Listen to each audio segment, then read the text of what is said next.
Hello friends, good evening to all of you. मैं अभिषेक आप सभी दोस्तों का आपके अपने यूट्यूब चैनल कर्म योद्धा में हार्दिक हार्दिक स्वागत करता हूं। तो कैसे आप लोग, जैसा कि आप सभी जानते हैं हमारे जीरो टू हीरो बैच की 13 क्लासेस हो चुकी हैं और आपने मेरी 11th क्लास को बहुत ज्यादा प्यार दिया, उसके लिए दिल से शुक्रिया। आप लोगों का मैं दिल से शुक्रगुजार हूं कि आप लोगों ने इतने ज्यादा मुझे व्यूज दिए। ऐसे ही हमारे मेरे वीडियोस को व्यूज देते रहिए, लाइक और शेयर और सब्सक्राइब करते रहिए, जिससे हम जल्दी ही 1000 सब्सक्राइबर के पास पहुंच जाए। तो आप लोग सभी जानते हैं कि जीरो टू हीरो बैचेस की हम 13 क्लासेस कर चुके हैं और हमने डेसिमल फ्रैक्शन के बारे में कुछ चीजें पढ़ी थी। आज हम डेसिमल फ्रैक्शन पे वर्ड प्रॉब्लम देखेंगे और उससे रिलेटेड कुछ क्वेश्चन सॉल्व करेंगे। ओके फ्रेंड्स, चलिए देखते हैं फ्रेंड्स, जैसा कि आप सभी जानते हैं हमने वर्ड प्रॉब्लम पे कुछ क्वेश्चंस किए थे और चीजें सीखी थी डेसिमल फ्रैक्शन पे। अब हम वर्ड प्रॉब्लम पे आ रहे हैं। यहां पे कहा गया है कि क्वेश्चन क्या है, किसी संख्या को 0.72 से गुणा करने की जगह पर क्या पर जगह करने की जगह पर के गुणा करने के स्थान पर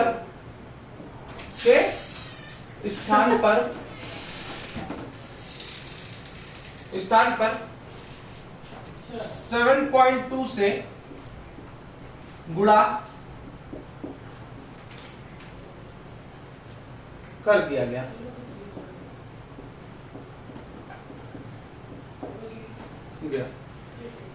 इससे क्या होता है बेटा, इससे उसका उत्तर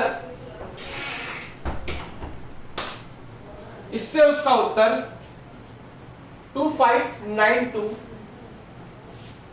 अधिक हो जाता है। क्या अधिक रहा प्रारंभिक संख्या क्या थी? क्या बेटा, प्रारंभिक संख्या क्या थी? चलिए देख लेते हैं क्वेश्चन को एक बार फिर से। देखिए फ्रेंड, क्वेश्चन कह रहा है, किसी हिंदी वाले तो पढ़ ही लेंगे, इंग्लिश में मैं एक्सप्लेन कर देता हूं। कह रहे हैं if a number is multiplied by 7.2 in the place of 0.7 then the answer is up by 2590 to find the starting number.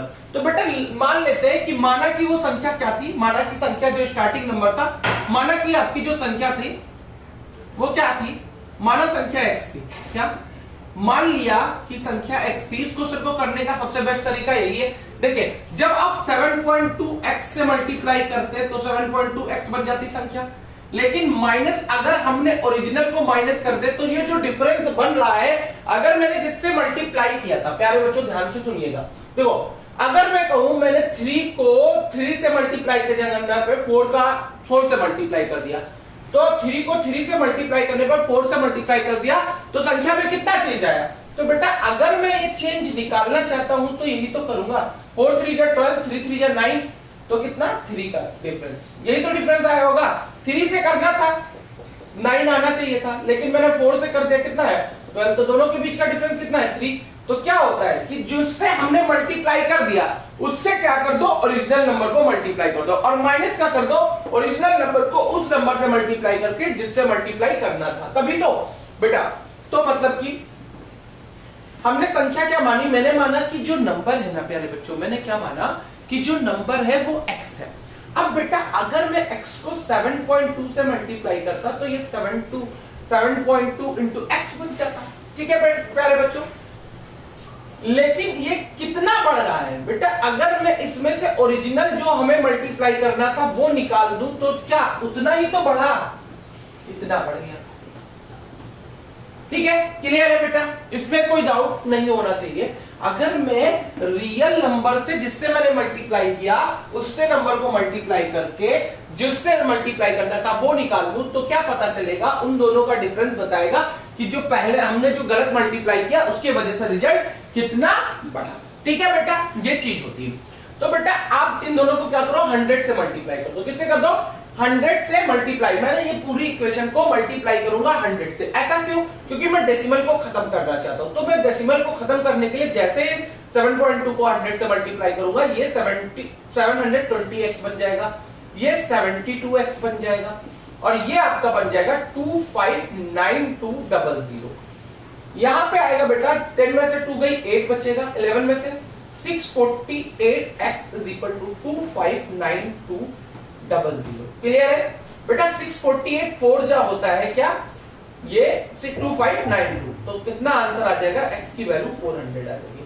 Any doubt है फ्रेंड्स? नहीं होना चाहिए। फिर से एक बार समझते हैं बेटा।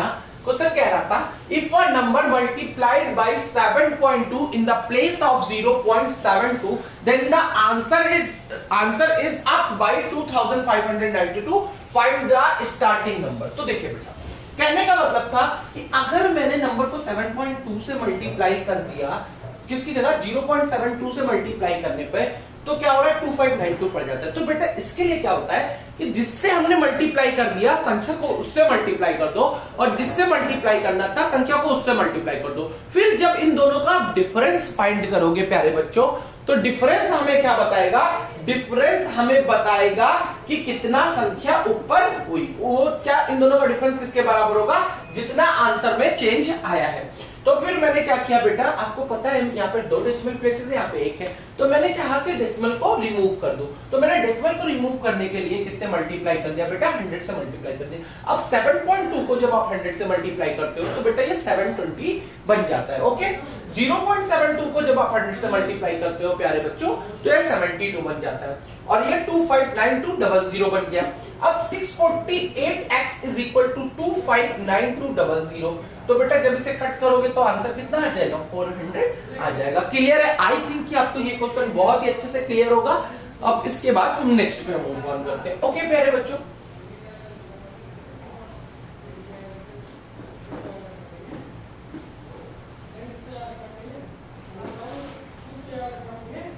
क्वेश्चन सेकंड देखिए।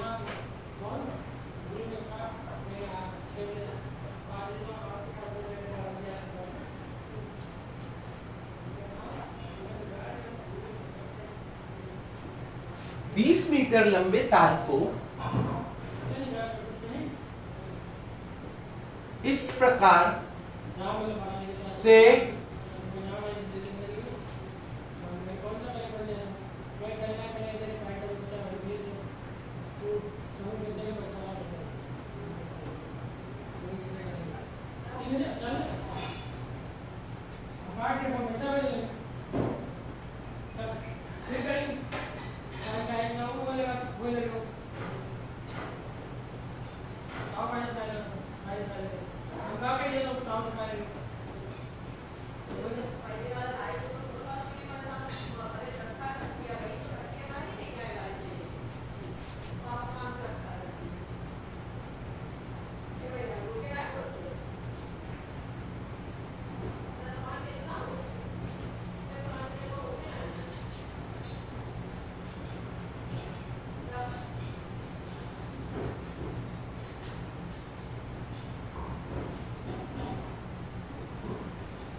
देखिए बेटा, 20 मीटर लंबे तार को इस प्रकार से दो भागों में विभक्त किया गया। क्या 20 मीटर लंबे तार को इस प्रकार से दो भागों में विभक्त किया गया कि एक भाग की लंबाई दूसरे भाग की लंबाई की 2/3 गुना है। लंबे टुकड़े की लंबाई कितनी है? देखो बेटा क्या कह रहा है क्वेश्चन, क्वेश्चन कह रहा है कि एक 20 मीटर लंबे तार को इस प्रकार से दो भागों में विभक्त किया गया है कि एक भाग की लंबाई दूसरे भाग की लंबाई की 2/3 गुनी है। ठीक है, मतलब एक भाग जो है वो दूसरे भाग का 2/3 गुना है। लंबे टुकड़े की लंबाई कितनी है? तो बेटा देखो, अगर मैं कहूं कि पार्ट जो फर्स्ट है ना,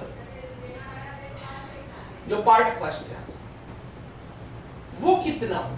बेटा अगर मैं कहूं 20 मीटर लंबे तार को इस प्रकार से दो भागों में विभक्त किया गया कि एक भाग की लंबाई दूसरे भाग की लंबाई की 2/3 गुनी है। तो बेटा अगर आप पार्ट फर्स्ट को मानो 2x,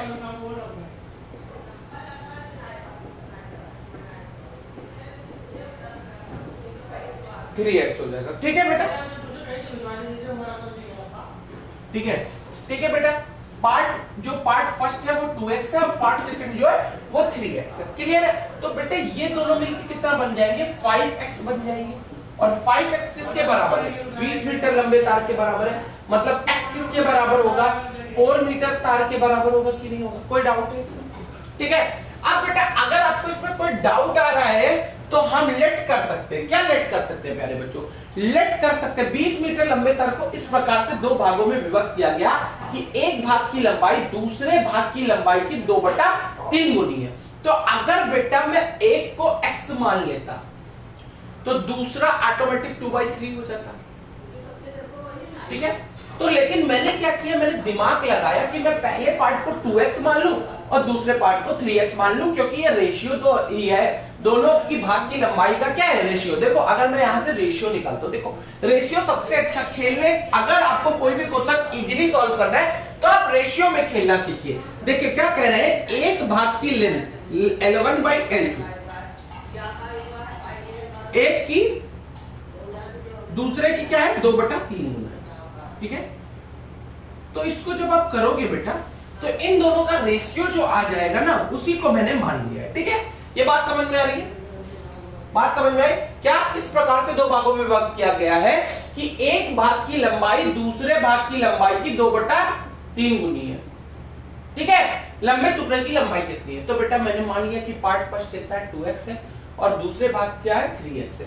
दोनों को अगर मैं जोड़ूं तो कितना है? 5x। और 5x किसके बीच बराबर है? 20 मीटर के बराबर है। तो x की वैल्यू क्या आ जाएगी बेटा? 4 मीटर के बराबर आ जाएगी। क्लियर है? इसमें कोई डाउट है?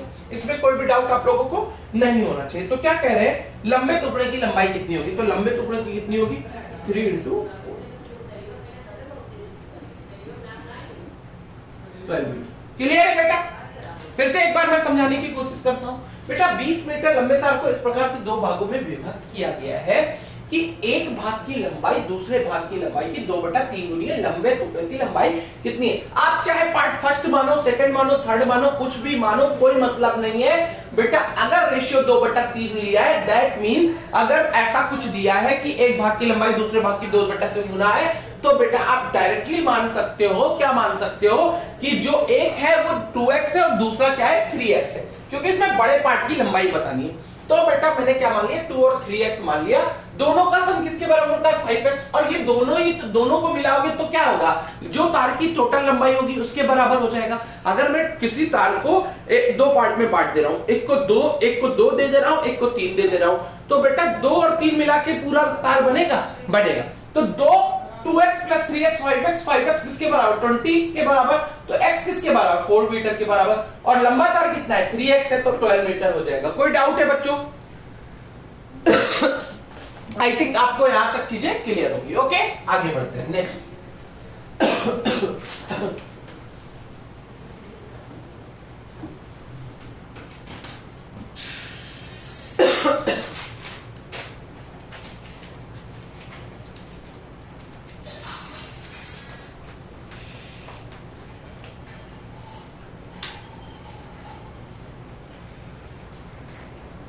क्वेश्चन देखिए बेटा। क्वेश्चन क्या है? दो संख्याओं का गुणनफल 0.008 है। क्या बेटा कह रहा है कि दो संख्याओं का गुणनफल 0.008 है। ठीक है। इनमें से क्या? इनमें से एक संख्या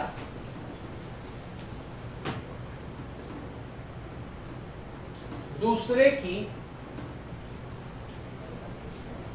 1/5 के बराबर। क्या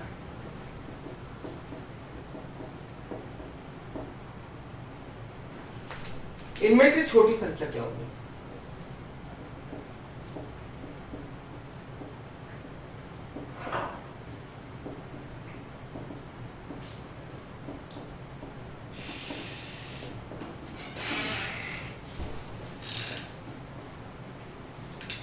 देखो बेटा, जैसे ही आपको फिर से मैं कह रहा हूं कि पहली संख्या मान लो x, दूसरी संख्या मान लो 5x। रेशियो में खेलना बहुत आसान होता है। जब भी कभी कह दिया जाए कि एक नंबर दूसरे नंबर का इतना है, या एक तार की लंबाई दूसरे तार की लंबाई की इतनी है, या कुछ ऐसा कह दिया जाए तो तुरंत मान लीजिए रेशियो में मान लीजिए एक x है तो दूसरा 5x है।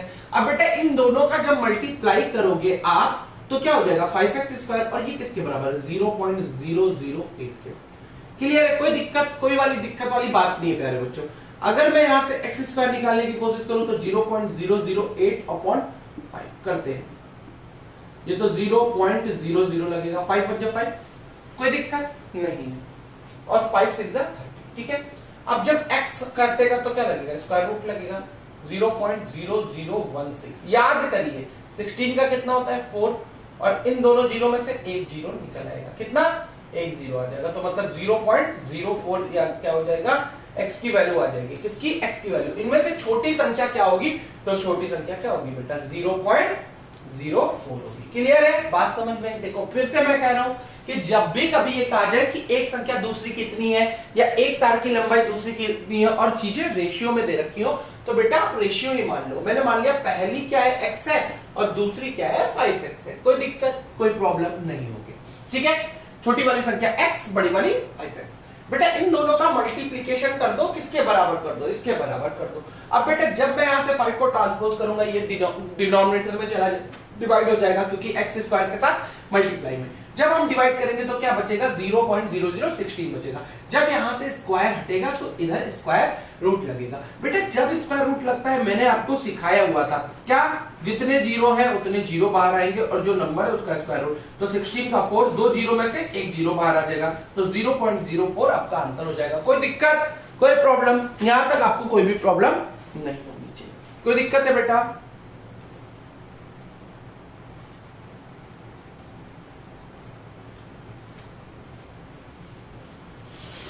कोई दिक्कत प्यारे बच्चों यहां तक नहीं होनी चाहिए। ठीक है, क्लियर है? चलिए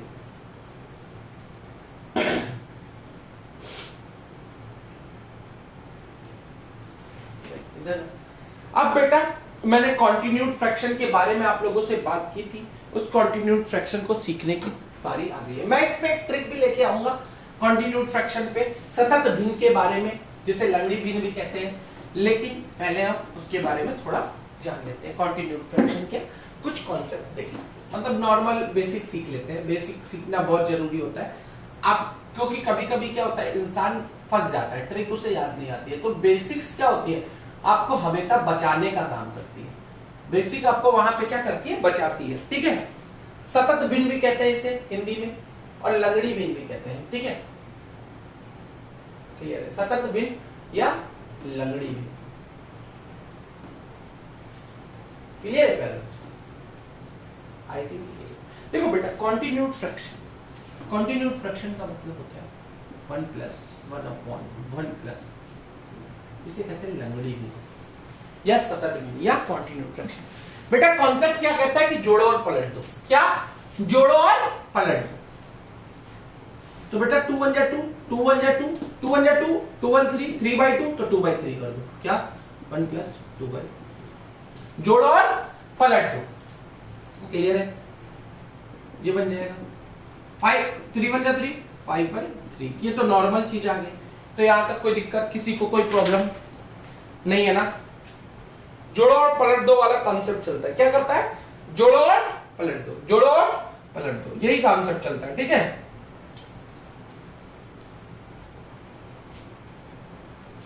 आ जाइए नेक्स्ट। ये पहला कॉन्सेप्ट था। इसी तरह से एक और देख लेते हैं। 1 + 1/1 + 1/1 + ठीक है बेटा, देखिए कौन से मैंने क्या कहा, जोड़ो और पलट दो। 5 1 15, 15 1 16, 16 by 15 हो जाएगा तो 15 by 16 लिख दो, मतलब 1 प्लस 1 अपॉन 1 प्लस 5 1 15, 15 1 16, तो 16 अपॉन 15 को 15 अपॉन 16 लिख दो, जोड़ो और पलट दो। 1 प्लस इसको क्या लिखोगे, 16 1 जा 16, 31, 31 अपॉन 16 तो 16 अपॉन 31 लिख दो, कोई दिक्कत कोई प्रॉब्लम नहीं। 31 जा 31 कितना हो जाएगा, 16 ऐड करोगे कितना हो जाएगा बेटा, 47 अपॉन 31। क्लियर है, कोई दिक्कत नहीं है। फिर से देख लेते हैं, देखो 15 1 जा 15, 15 1 16, 16 अपॉन 15 ये बनेगा, तो इसको पलट देना है, तो मतलब ये वाला चीज क्या हो जाएगा, यहाँ पे जो 16 अपॉन 15 आ रहा है 15 अपॉन 16 हो जाएगा, बाकी सब कुछ ऐसे ही रहेगा। तो मैंने 1 प्लस 1 by 1 और इसे 15 अपॉन 16 लिख दिया, कोई दिक्कत परेशानी नहीं होनी चाहिए प्यारे बच्चों, ठीक है। फिर मैंने इसे सॉल्व किया, 16 1 जा 16, 16 और 5 31, 31 अपॉन 16, तो इसकी जगह पे जो ये पूरा आपका है उसकी जगह पे क्या आ जाएगा, 31 अपॉन 16 अपॉन 31 आ जाएगा, ये आ गया। एक और देख लेते हैं, चलिए ये आप लोग ट्राई भी कीजिएगा मेरे अकॉर्डिंग, तो आप लोगों को भी ट्राई करना चाहिए प्यारे बच्चों।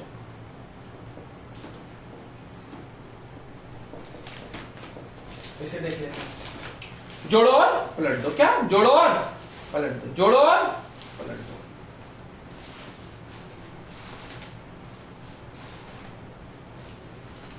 क्लियर है, जोड़ो और पलट दो।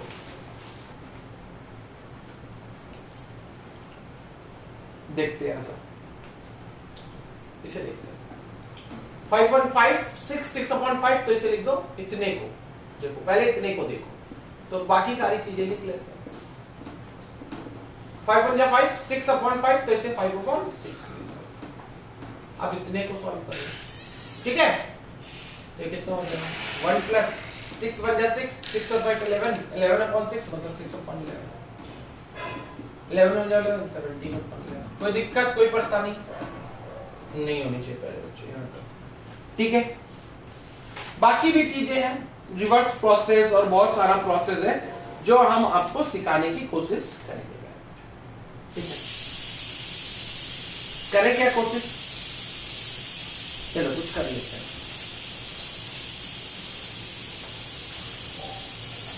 अब बेटा इसमें कुछ टाइप्स होते हैं, वो टाइप्स भी सिखा देंगे आप, आज ही आपको सिखा देते हैं, आ जाओ।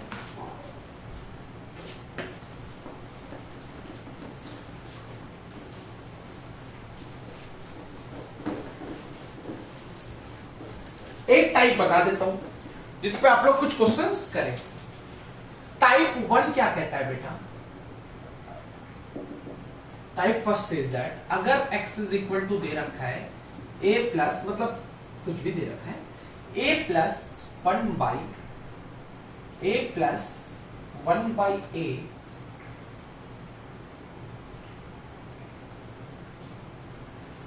Plus dot dot dot dot dot ऐसे ही बढ़ता जाता है ये इनफाइनाइट तक। तो बेटा इसका आंसर क्या होता है, डायरेक्टली होता है a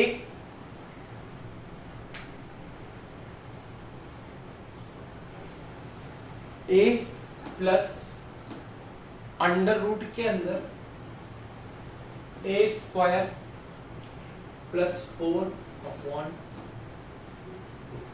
ये इसका डायरेक्टली आंसर क्या होता है, ये इसका डायरेक्टली आंसर होता है। लेकिन क्या कंडीशन क्या है, केवल प्लस प्लस होना चाहिए, क्या होना चाहिए, प्लस प्लस होना चाहिए, ओनली क्या होना चाहिए, प्लस प्लस होना चाहिए।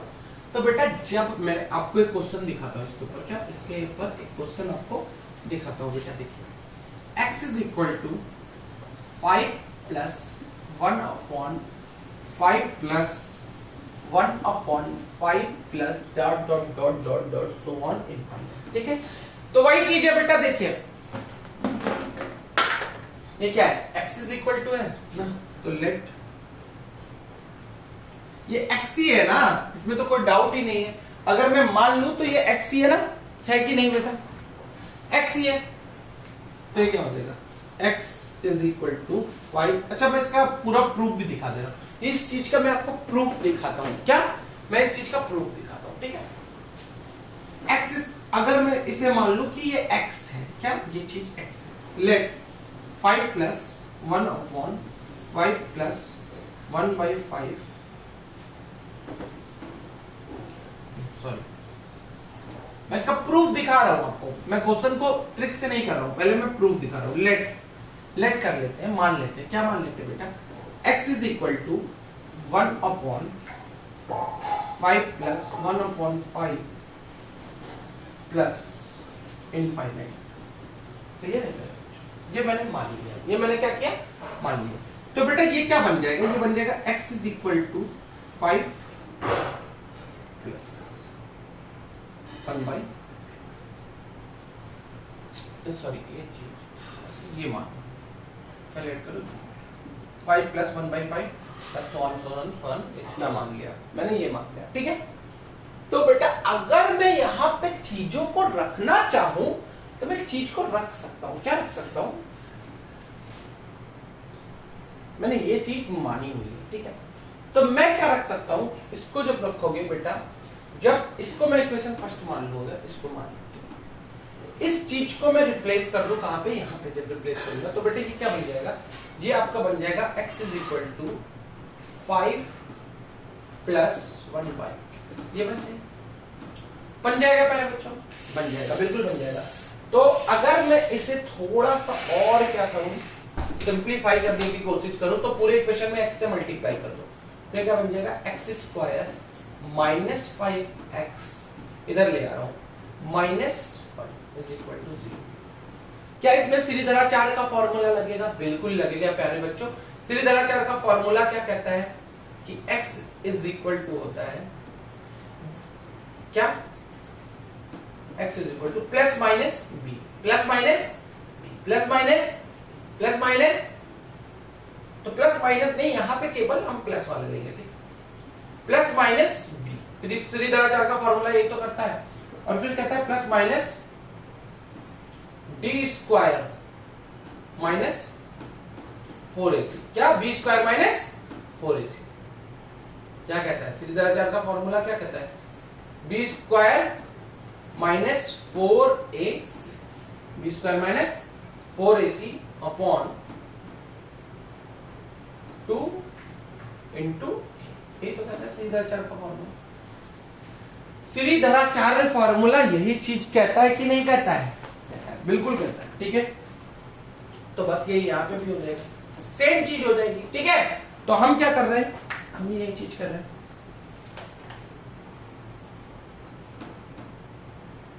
ये श्रीधराचार्य का फॉर्मूला कहता है। अगर ये क्वाड्रेटिक इक्वेशन बने तो ये श्रीधराचार्य का फॉर्मूला कहता है। अब जब भी मैं ऐसी इक्वेशन को, अगर ऐसी इक्वेशन होती तो क्या हो जाता, ये श्रीधराचार्य फॉर्मूला इस इक्वेशन पे अप्लाई करते हैं, ये क्या हो जाता, x इज इक्वल टू हो जाता प्लस माइनस b। तो अगर मैं यहाँ पे माइनस b प्लस b लूंगा तो भी क्या होगा, मेरा प्लस बनेगा, और माइनस लूंगा तो भी माइनस बनेगा, मतलब मेरा 5 ही आता, क्या था 5 आ जाता। ये क्या बनता, 5 प्लस अंडर रूट के अंदर 25 माइनस 4ac मतलब 4, और अपॉन में क्या आता बेटा 2 इंटू, ये तो प्लस हो जाता ना, क्योंकि माइनस माइनस प्लस हो जाता, ठीक है। ये बात आपको समझ में आ रही होगी, प्लस 4 हो जाता ना, और 2 इंटू a का मतलब ये हो जाता। तो आपका x क्या हो जाता बेटा, आपका x हो जाता 5 प्लस रूट के अंदर 29 अपॉन। ये सब याद करने की जरूरत नहीं है, देखिए आपको इतना कुछ याद करने की जरूरत नहीं है, मैंने केवल ये बताने के लिए कर दिया है चीजें, आपको ये सब करने की जरूरत नहीं है। बस आपको ये याद रखना है, क्या याद रखना है, कॉन्सेप्ट याद रखना है। मैं कॉन्सेप्ट एक बार फिर से आपको एक्सप्लेन कर दूंगा, कोई प्रॉब्लम वाली बात नहीं है, लेकिन आपको इतना याद रखना है, अगर कोई चीज ऐसी दे रखी है a plus 1/a plus 1/a plus dot dot dot small infinite तक ये चला जाए, तो डायरेक्टली आंसर क्या होता है, a plus a square plus 4/2। तो क्या यहां भी देखो यही तो है, a plus 1/a plus 1/a plus so on infinite. तो डायरेक्टली आंसर क्या होगा, 5 प्लस अंडर रूट के अंदर a स्क्वायर, a का मतलब 5 25 प्लस 4 अपॉन 2। तो आंसर क्या आ जाएगा, 5 प्लस 29 अपॉन 2। इसलिए झंझट झपाड़ी सीखने की जरूरत नहीं है, आपको 10th की मैथमेटिक्स नहीं पढ़नी है कि आपको श्रीधराचार्य फॉर्मूले की जरूरत है। अगर आपको श्रीधराचार्य फॉर्मूले की जरूरत होती लेकिन मैं आपको बता दूंगा, कॉन्सेप्ट आपको सिखाना भी जरूरी है, लेकिन आपको ये चीज याद रखनी है। ये चीज अगर याद रहेगी क्या, कि अगर कभी भी ऐसा लिखा हो सतत भिन्न या continued fraction a plus 1 by a plus 1 by a plus 1 by a plus 1 by a plus a plus 1 by a plus 1 by a, ऐसे लिखता चला जाए तो क्या आंसर होगा, इनफाइनाइट तक रहे तो a प्लस अंडर रूट के अंदर a स्क्वायर प्लस 4 बाई 2। तो सेम यही चीज लिखी थी, a की जगह पे क्या था 5, मैंने रख दिया a की जगह पे 5 प्लस 5 का स्क्वायर प्लस 4 अपॉन 2, तो क्या मिल गया 5 प्लस 22 अपॉन 2। क्लियर है, कोई दिक्कत कोई प्रॉब्लम है फ्रेंड्स? कोई प्रॉब्लम होनी नहीं चाहिए आप लोगों को। सो फ्रेंड्स आज के लिए इतना ही रखते हैं, इसके आगे हम पढ़ेंगे नेक्स्ट क्लास में।